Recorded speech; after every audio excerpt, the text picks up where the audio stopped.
my experience, my skill set, and just this, pedigree what I have. You're gonna see on the night. And do you think it has to be a knockout either way on May the 9th? Heavyweight boxing is knockouts, but I want to show my skills.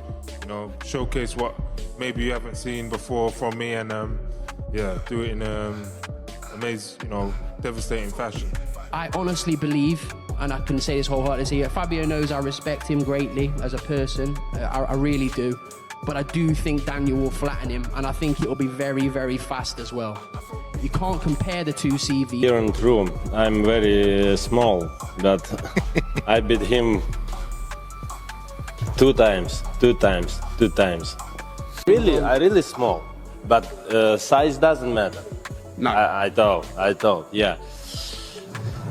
It's just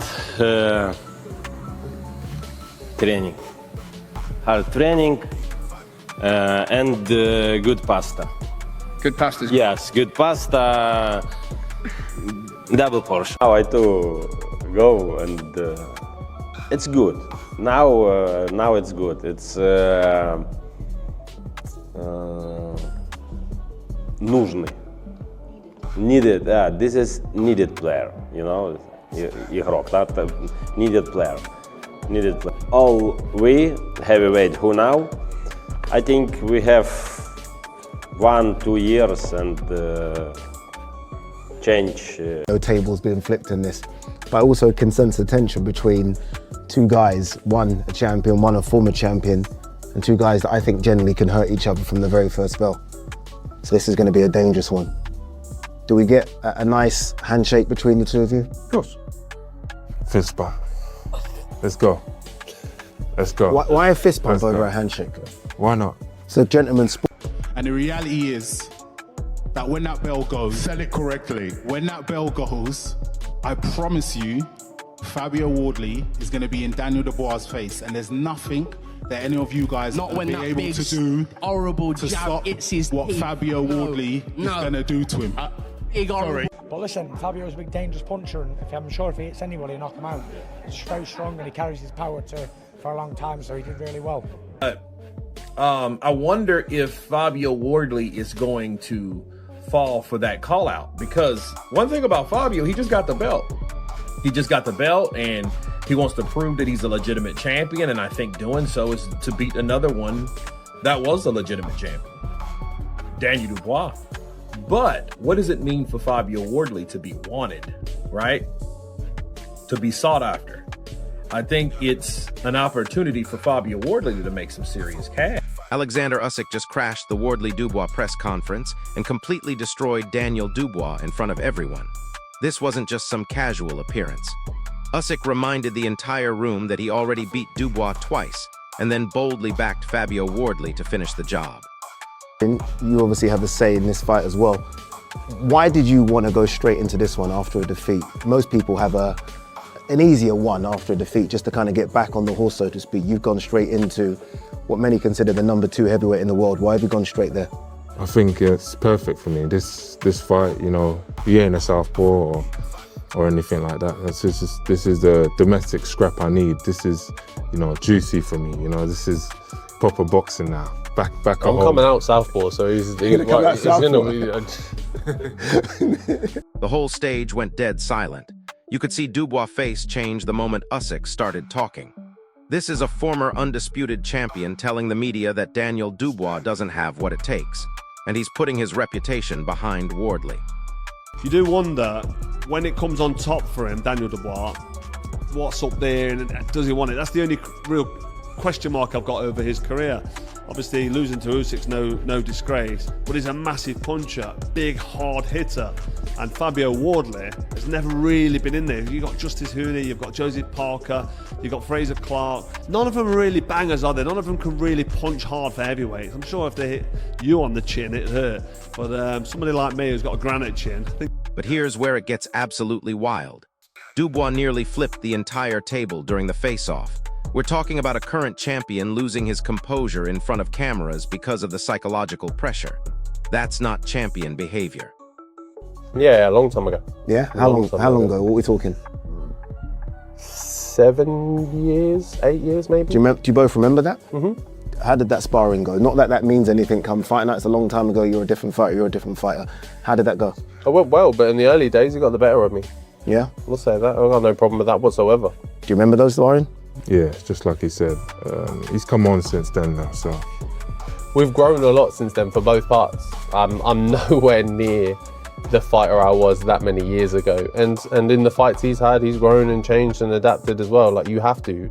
Like, if you want to stay at the high level of this game, that's what you have to do. But even in them, like you say, in those 7-8 years I've changed, but not just that. Even in the last 2-3 fights I've changed. I've grown, developed, got better, adjusted, changed, weathered storms, figured it out. Like, I've gone through milestones and you can watch them from fight to fight to fight, the adjustments I make. So all I'm proving is that I'm constantly learning and that I'm...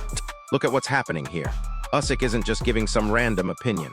He's systematically breaking down why Wardley has the tools to expose Dubois. The timing, the pressure, the finishing instinct. This is elite-level fight analysis from someone who knows exactly what beats Dubois. I think Wardley's a good fighter, and I think the Daniel Dubois fight is a very good fight. I think it's a great fight for British boxing. Two British heavyweights knocking lumps off each other. And these are two big punches, and you know, whoever lands first with the best shot will win. What makes him dangerous, you think? Oh, they're all dangerous, all heavyweights, yeah. Yeah, they're all very dangerous. These guys are 6'4", 6'5", 18 stone wrecking machines. Look how they're built. They're built like Greek gods, carved out of stone. The training, the young, the ambitious, dangerous. And then Daniel versus Fabio Wardley, who do you think will win? They're both in their prime, both fresh, both young, and it's a real fight where it's not like one's past it and one isn't. They're both in their prime, so I think the fans are the real winners here. They get to see a 50-50 fight between two big... And get this, Tyson Fury is also picking Wardley over Dubois. That's two heavyweight legends questioning Daniel's consistency while praising Fabio's hunger. When fighters of that caliber start doubting you publicly, that's a massive problem. Privately, Daniel's father in particular, he recognized what I've done for Daniel and the father. And I too recognize what they done for me as a coach. So it's a mutual thing. Like I said, it was a sudden ending, and that doesn't sit well with me in the way that it ended. I haven't got this entitlement that I must be Daniel Dubois' coach. No, fair enough. But the timing of it, when 48 hours prior to me being dismissed, sacked. Yeah. The conversations I was having with Daniel's father didn't suggest. No, that's the only thing that doesn't sit well with me. But like I said, I've digested it, I've acknowledged it, accepted it, processed it, and I've accepted it, and life. Here's the kicker, though. Carl Froch just raised serious questions about Dubois' mentality under pressure. He's basically saying Daniel doesn't have that elite-level killer instinct when it matters most. And that feeds directly into why everyone's backing Wardley.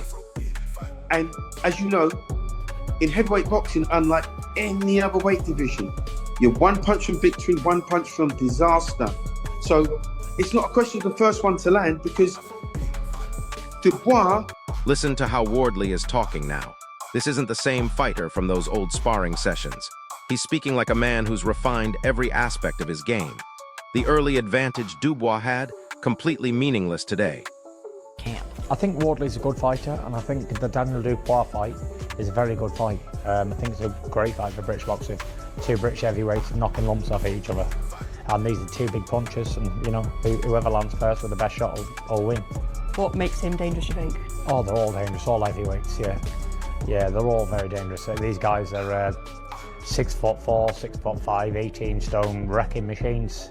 Look how they're built. They're built like Greek gods, carved out of stone.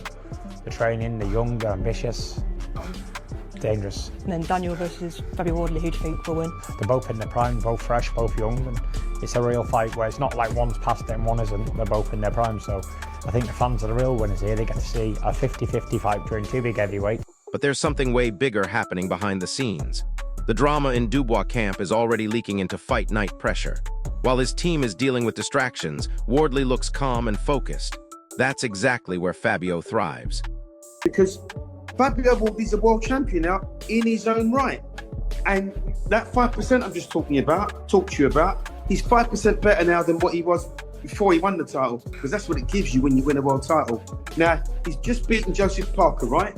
And messed him up quite badly. It wasn't an easy fight. It ebbed and flowed for periods in that fight, but ultimately, Wardley got the job done. That's what he does. He gets the job done. Look at his career. Now, he would have improved, and a lot is to be said of Daniel Dubois, because he's got an excellent jab. That was the difference between him and AJ when they fought, was that jab. It was just beautiful. Wardley's got a good jab, and if Wardley's jab has improved since winning that title, then now here's what makes this really dangerous for Dubois. Wardley isn't just relying on early power anymore. He's showing confidence that he can break a man down at any stage of the fight. That constant threat from round 1 to 12 changes everything. Bossing out, getting back to it, and that's what they're all been trying to do. You know, because he's thinking, if I can get this man angry, get this man mad, then he'll deviate from his game. The technical breakdown is insane too. Wardley just beat Joseph Parker and came out stronger. That's not just about knockouts anymore. He's learning how to win tough tactical rounds. The 5% improvement in his jab alone could turn this into a boxing match instead of a brawl. Fabio Wardley's a world champion now in his own right. And that 5% I'm just talked to you about, he's 5% better now than what he was before he won the title, because that's what it gives you when you win a world title. Now, he's just beaten Joseph Parker, right?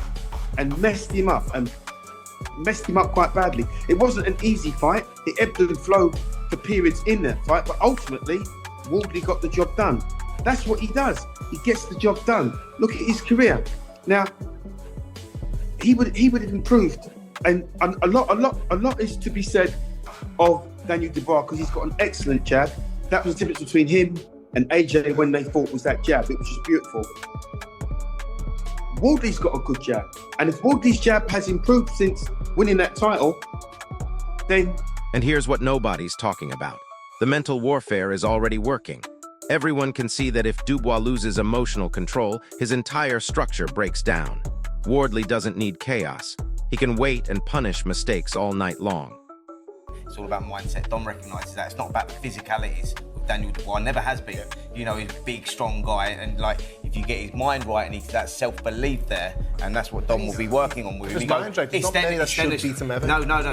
So there you have it. Usyk crashed the press conference. Fury's backing Wardley, and Dubois is already showing cracks under pressure. This isn't just about one fight anymore. We're watching a former champion get psychologically dismantled before he even steps in the ring. Who do you think wins this war, the champion dealing with all this noise, or the hungry challenger with legends backing him? Drop your pick in the comments. Smash that like button if this breakdown opened your eyes, and subscribe because this heavyweight division is about to explode.